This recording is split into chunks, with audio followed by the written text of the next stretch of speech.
नमस्कार दोस्तों बहुत सारे हमारे मित्र हैं जो समझते हैं भारत रत्न और पद्मश्री दोनों सेम ही अवार्ड हैं। जबकि ऐसा नहीं है, दोनों में ज़मीन आसमान का फ़र्क है। इस वीडियो में हम इसी के बारे में जानने की कोशिश करेंगे और बहुत ही अपनी अंडरस्टैंडिंग को इसके बारे में पूरा क्रिस्टल क्लियर कर लेंगे। तो वेलकम टू क्यूरियस स्कॉलर। हम यहाँ पे मुश्किल टॉपिक्स के बारे में बड़ी आसान भाषा में बात करते हैं। तो चलिए शुरू करते हैं।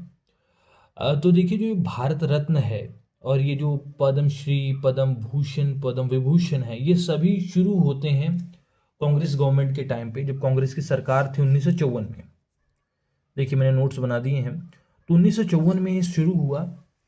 और पहले जो ये पद्म भूषण, पद्म विभूषण ये सब था, इसको कहा जाता है क्लास 1 अवार्ड, क्लास 2 अवार्ड और क्लास 3 अवार्ड। इस नाम से शुरू किया गया था।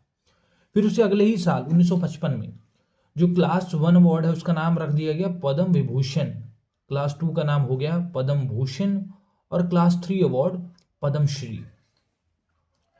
तो आपको यहाँ समझ जाना चाहिए कि जो फोर्थ हाईएस्ट अवार्ड है वो है पद्मश्री। फिर उससे ऊपर जाएंगे तो पद्म भूषण, उससे ऊपर जाएंगे तो पद्म विभूषण होता है। और हाईएस्ट सिविलियन अवार्ड भारत में वो है भारत रत्न अवार्ड। मतलब सबसे बड़ा अगर सिविलियन अवार्ड है भारत का तो वो है भारत रत्न। तो ये हायरार्की है। 1955 में इस तरीके से नाम चेंज होता है। फिर 1977 में जब इमरजेंसी ख़त्म हुई, तो इमरजेंसी ख़त्म होने के बाद जनता पार्टी की गवर्नमेंट आई, सरकार आई, तो उन्होंने ये सिस्टम बंद कर दिया। इस सिस्टम को सस्पेंड कर दिया गया उस टाइम पे। और फिर बाद में 1980 में जब कांग्रेस की सरकार आई तो फिर उन्होंने इसको चालू किया। बाद में मैटर सुप्रीम कोर्ट में भी गया, इससे रिलेटेड मैटर, और सुप्रीम कोर्ट ने क्लैरिफाई किया। एक्चुअली में बात यहाँ पे ये है कि जो हमारा आर्टिकल 18 है वो कहता है कि जो सरकार है वो किसी प्रकार का टाइटल नहीं देगी। तो इसलिए कंफ्यूजन थी कि भैया टाइटल सरकार के संविधान कह रहा है कि टाइटल देगी भी नहीं और यहाँ पे हम भारत रत्न दे रहे हैं।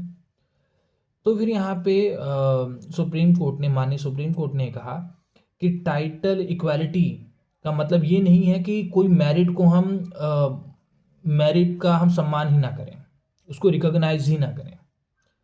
जो 18 कहता है वो कहता है कि जो हेरिडिटरी टाइटल रहा है वो नहीं देना है। मतलब जैसे कि अगर मान लीजिए किसी के पिताजी को राय बहादुर या राज बहादुर का टाइटल मिल गया तो उनका बेटा भी राज बहादुर का टाइटल लेके चलेगा।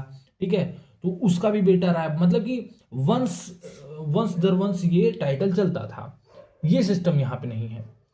तो सुप्रीम कोर्ट ने कहा ये उसको बैन करता है, भारत ने इन जैसे अवार्ड्स को बैन नहीं करता है। तो ये पूर्ण रूप से संवैधानिक है। ठीक है, कोई दिक्कत नहीं है। तो ये हमारा इतिहास रहा है भारत रत्न का।